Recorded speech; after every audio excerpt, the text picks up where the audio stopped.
नमस्कार, मी पंजाब हवामान अभ्यासक, मुक्काम पोस्ट कुगळी, धामणगाव तालुका शिरूर, जिल्हा परभणी. तर आज आहे 14 जुलै 2024. आजपासून परत एक शेतकऱ्यासाठी अंदाज आहे आणि मी आज आहे जिंतूर तालुक्यामध्ये येलदरी धरणावर आहे. आणि तुम्हाला एक सांगू इच्छितो, ह्या येलदरी धरणामध्ये उन्हाळ्यामध्ये 26% पाणी होतं आणि ह्या काल परवाचा जे पाऊस पडला होता त्याच्यामध्ये 4% वाढलं, म्हणजे जवळपास 30-31% वाढलं आहे. म्हणजे याला आवक यायला सुरुवात झाली. परत शेतकऱ्याला सांगू इच्छितो की आपण मागचा अंदाज दिला होता की राज्यामध्ये जवळपास 14 तारखेला पाऊस सुरू होईल. तर तुम्हाला सांगतो, राज्यात पाऊस सुरू झाला, विदर्भात सुरू झाला आणि राहिलेल्या ठिकाणी राज्यामध्ये पूर्व विदर्भ, पश्चिम विदर्भ, दक्षिण महाराष्ट्र, उत्तर महाराष्ट्र, कोकणपट्टी, मराठवाडा या सगळीकडे या भागामध्ये आज 14 तारखेपासून म्हणजे आजपासून बरंच रात्री पावसाला सुरुवात होणार आहे. म्हणून हे अंदाज लक्षात घ्यायचा.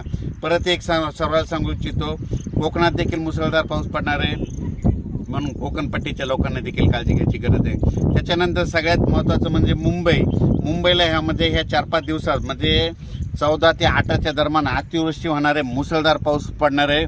म्हणून मुंबईच्या सर्व जनतेने काळजी घेण्याचं हे करावं. पुलाच्या फरशीव पाणी आल्यास पुढे जाऊ नका, आणि ही सगळ्यांना विनंती आहे. त्याच्यानंतर सर्वांना शेतकऱ्याला सांगू इच्छितो, राज्यामध्ये 14, 15, 16, 17, 18पर्यंत पूर्व विदर्भ, पश्चिम विदर्भ, दक्षिण महाराष्ट्र, उत्तर महाराष्ट्र, कोकणपट्टी, खानदेश, मराठवाडा सगळ्या भागामध्ये दररोज 2-2 दिवस मुक्काम घेत पाऊस पडणार आहे.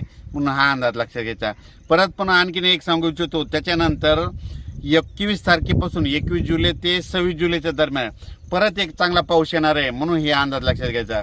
मागच्या अंदाजामध्ये सांगितलं होतं की राज्यामध्ये 2 म्हणजे 16 तारखेला एक कमी दाबाचा पट्टा तयार होणार आहे आणि त्याच्यानंतर 19 तारखेच्या नंतर एक होणार आहे. आणि हे 2 देखील कमी दाबाचे पट्टे झाल्याच्या नंतर ते महाराष्ट्रामधून जाणार आहे. आणि योगायोगानं तुम्हाला एक सांगतो, आता सध्या पंढरपूरची यात्रा आहे. हा पंढरपूरच्या यात्रेकडे म्हणजे आता उद्याचा पाऊस 15, 16, 17चा पाऊस पंढरपूर, सातारा, सांगली, सोलापूर, कोल्हापूरमध्ये तिकडे देखील पडणार आहे. परभणी, नांदेड, बीड, जालना, नगर जिल्ह्यात देखील चांगला खूप पडणार आहे. त्याच्यानंतर बीडमध्ये, लातूरमध्ये, तसेच सातारा, सांगली, सोलापूर सगळीकडे. त्याच्यानंतर पूर्व विदर्भ, पश्चिम विदर्भ म्हणजे पूर्व विदर्भाचे 6 जिल्हे, पश्चिम विदर्भाचे 5 जिल्ह्यामध्ये ह्या 11 जिल्ह्यात देखील म्हणजे ह्या 4-5 दिवसाचा पाऊस चांगला पडणार आहे.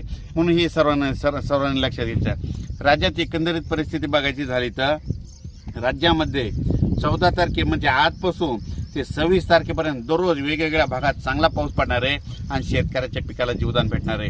म्हणून हा अंदाज लक्षात घ्यायचा.